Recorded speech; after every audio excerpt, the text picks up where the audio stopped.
Muchas gracias, señor director. Como decía nuestra flamante conductora, estamos hablando ni más ni menos que del artefacto religioso mencionado en el Antiguo Testamento bíblico, el más llamativo, el más poderoso. Se dice que es un arma. Otros por ahí, un poquito más irreverentes, dicen que fue construido por extraterrestres. La verdad es que nos faltan bases para afirmar semejante cosa, porque si bien ese objeto que está ahí reproducido, que usted lo está viendo en pantalla, tiene instrucciones muy específicas. Si usted en este momento agarra una Biblia y se va a este capítulo específico del Éxodo, se va a dar cuenta de que hay un manual de cómo construir este objeto, comandado por Dios mismo, y que significó como el arma más poderosa para el pueblo hebreo rescatado de la esclavitud de los egipcios, y con que ganaron guerras, batallas, que tenía poderes incluso radioactivos, podía construir comida de la nada.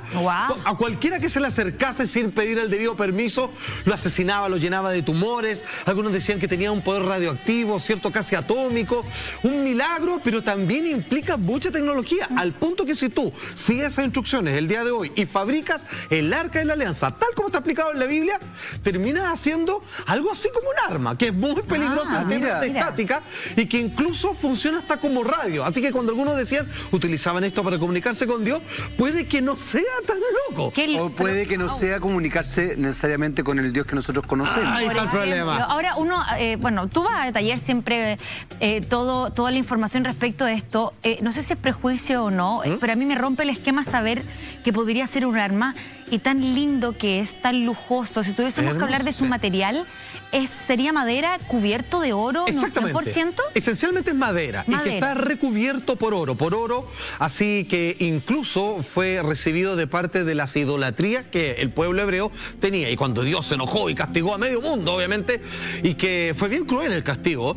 De hecho, ustedes entenderán que el Dios del Antiguo Testamento poco y nada tiene que ver con el del Nuevo Testamento. Con la llegada de Jesús, Él es muy amoroso, Él cree obviamente en la bondad y en la piedad de los unos a los otros, pero antes era con castigo. Estamos hablando del Dios que mandó un diluvio, ¿cierto?, que expulsó a Adán y Eva, y que en la época del Éxodo, ¿cierto?, la liberación del pueblo hebreo de esta tiranía egipcia, finalmente manda hacer esto para ir a la conquista de otros pueblos cuando ellos iban avanzando por el desierto. Eso, aunque ustedes no lo crean, así, eso es muchas cosas el Arca de la Alianza, pero sobre todo es un arma, y ahí es por eso que Hitler la quería, entre otros grandes monarcas históricos, porque pensaban que podían conquistar el mundo entero si tenían esto en su poder. Me llama la atención algo a mi Salfa, porque uno se puede poner como totalmente desde la racionalidad, desde la lógica, y pensar, claro, que realmente era un arma, independiente de dónde salió, porque para la época no podría haber habido tal tecnología. Tal cual. Y puede ser, no sé, pues tecnología extraterrestre. Pero también creo que hay una parte de fe que no podemos dejar de lado, por más que le encontremos la lógica racional y la tecnología específica. Va mezclado acá. Porque protegía a estos pueblos y los ayudaba a avanzar por el desierto, y eso se asocia a un tema de fe, de cómo mi Padre, Dios, nos ayuda. Absolutamente. Y nos hace avanzar en esto, en esta expedición, y nos protege como un tema de protección. De hecho, tú no te equivocas en nada, era como una heráldica. De hecho, cuando ellos iban como pueblo avanzando y se encontraban con enemigos, todos decían, pero tenemos el arca. Y el arca la ponían adelante y era así como un gran estandarte que ya era conocido, digamos, en aquella época. Te decían, está el arca, ¿qué hacemos? ¿Atacamos o no? Bueno, pero ellos son 200 los que están ahí en esta primera línea de ataque, y nosotros somos 2000, vamos. La verdad es que ganaron todas las batallas, excepto una en donde precisamente desobedecieron las palabras de Dios, e incluso le secuestraron el arca. Y atención, el arca estuvo obviamente en manos del enemigo por poco tiempo, lo tuvieron que devolver porque el arca se vengó de todos aquellos que se atrevieron a secuestrarla. Está diciendo algo súper clave, yo creo, Salfate, porque finalmente esta arma fue mandada a hacer por Dios a través de Moisés, ¿cierto? Exactamente, Moisés. Y finalmente tú dices, pucha, es una pieza religiosa que los va a ayudar muchísimo en su progreso como humanidad, pero a la vez, si cae en las manos equivocadas, puede dejar desastres, pero estratosféricos. Absolutamente, no se deja secuestrar, por así decirlo. Finalmente, esta arma ¿era solamente para que lo usara Moisés y su gente? Exactamente, y su sumo sacerdote, porque cualquier persona que devota de Dios, incluso por mera curiosidad. A ver, ¿cuántas personas mató? Cientos, miles el arca. Y dentro del propio pueblo hebreo que protegía, algunos que se zafaron y dijeron, oye, yo quiero ir a ver esta arca, porque me llama la atención, quiero estar en contacto con Dios. Finalmente a muchas personas también las asesinó de este pueblo rescatado por la sencilla razón de que se necesita todo un protocolo para acercarse a ellos. Y el loco, arma doble filo. Porque ojo, mira, cuidarla. Exacto, mira cómo está pensado esto de manera tan inteligente. Decían, cualquiera que se acerque a ella tiene que hacer, como está en suelo sagrado, lo mismo que la primera vez que Dios, como un arbusto ardiente, se le aparece a Moisés, dice, claro, sácate los zapatos, sácate las sandalias, porque estás pisando suelo santo. Y en realidad, si uno lo piensa con el arca, la gente que lo tocaba terminaba desintegrada, como si le hubieran dado así, pero un golpe de corriente, así, pero miles de voltios. Y aunque ustedes no lo crean, cuando uno reconstruye esta arca al día de hoy, es cierto. Si tú vas y la tocas sin tener los pies descalzos, que era más que una recomendación sagrada, era pura tecnología, porque si tú la tocas te cae una descarga de electricidad que va a quedar completamente achicharrado, entre otras cosas. De hecho, en el año 1915, Nikola Tesla hizo un estudio y planteó una teoría con respecto a esta arca. Ajá. Y decía que efectivamente era un condensador de energía. O sea, Fíjate. él ponía como su lado científico y una explicación racional a toda esta historia un poco más fantasiosa basada en la religión. Ya, y aquí viene la gran pregunta del millón. ¿Por qué Dios usa tecnología o usa principios científicos para construir un arma de se semejante supone que poder? Dios tendría el poder mágico, por así decirlo. Sí, agarra cualquier piedra de cualquier lado y dice, ya, con esta piedra les vamos a ganar a todos. Exacto. Porque esta piedra tira rayos y los mata a todos en un instante. Aparte que las armas igual van asociadas a la guerra, a que los pueblos contrarios les podía pasar cualquier tragedia si tenían esta arma, como dices tú. Entonces, una división. Quizás no es el Dios del que nosotros estamos pensando y es un Dios extraterrestre que anda a saber tú protegías a ese pueblo en específico. Como tú dices, era belicosa. La verdad que cuando destruían al enemigo, no perdonaba a hombres, mujeres, arrasaba con todo, así, sin asco. Atención,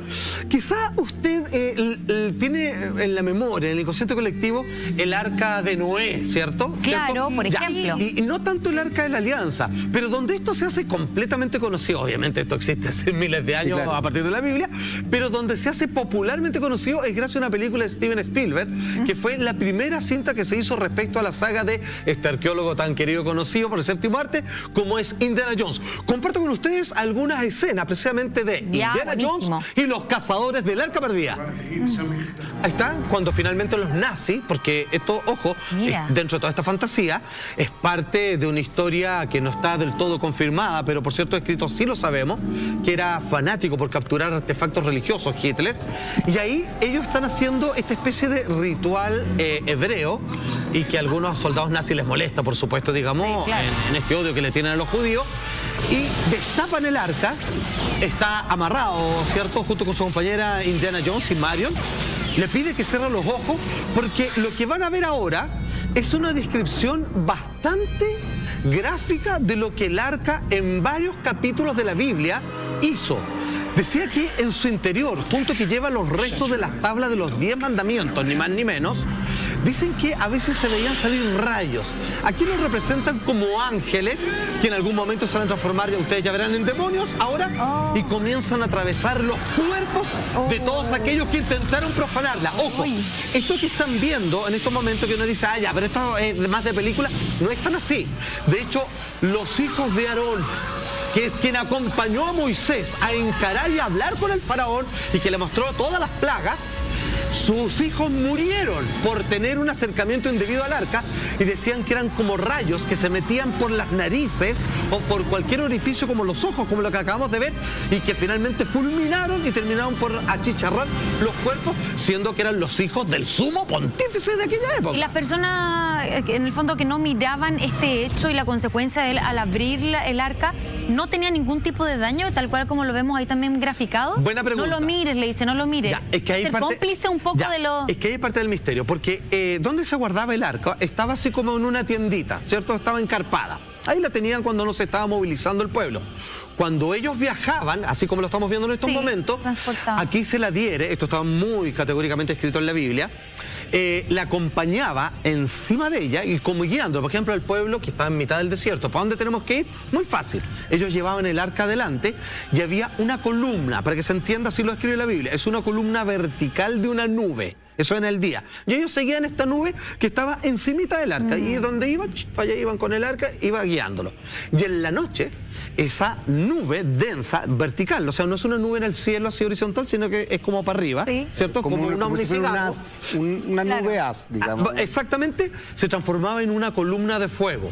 Para que ustedes entiendan, la misma columna de fuego que ustedes se acordarán de este pasaje, que es cuando Moisés llega a frente al Mar Rojo y vienen todos los egipcios a decir, sí, nosotros liberamos el pueblo, pero me arrepentí, los quiero todos de vuelta.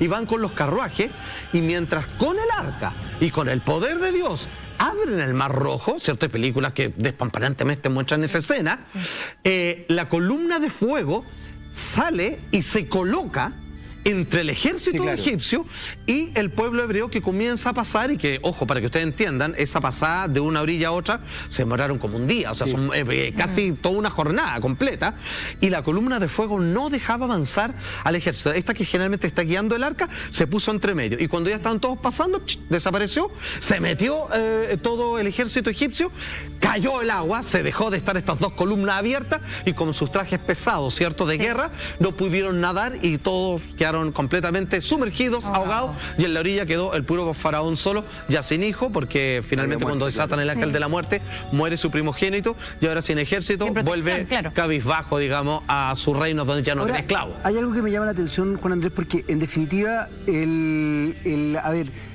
arca se construye o se pide que se construya antes de que aparezcan las tablas de la ley en el monte Sinaí. No, es posterior. Entonces, inmediatamente después. Ya.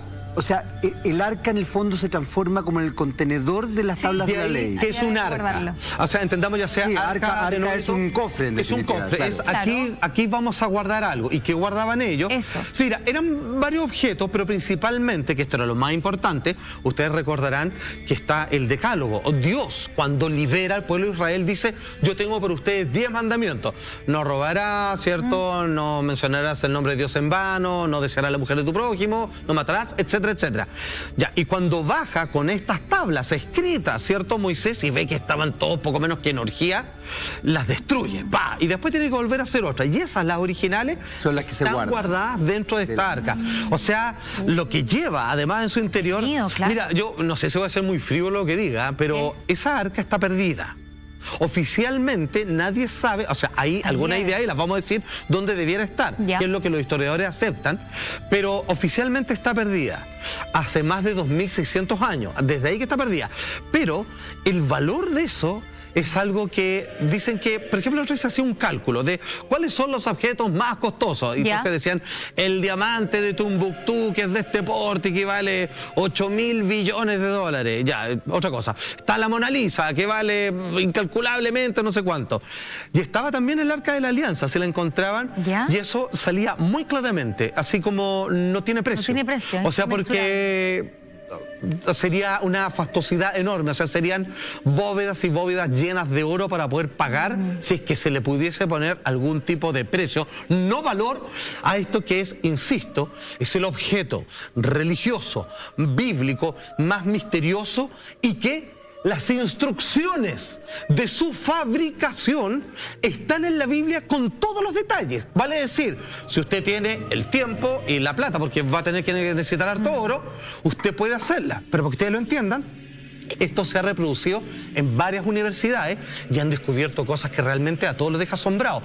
Lo que tienen este manual de así, hágalo usted mismo, tecnológico, digamos, es, la verdad, tiene, por lo menos, es una radio.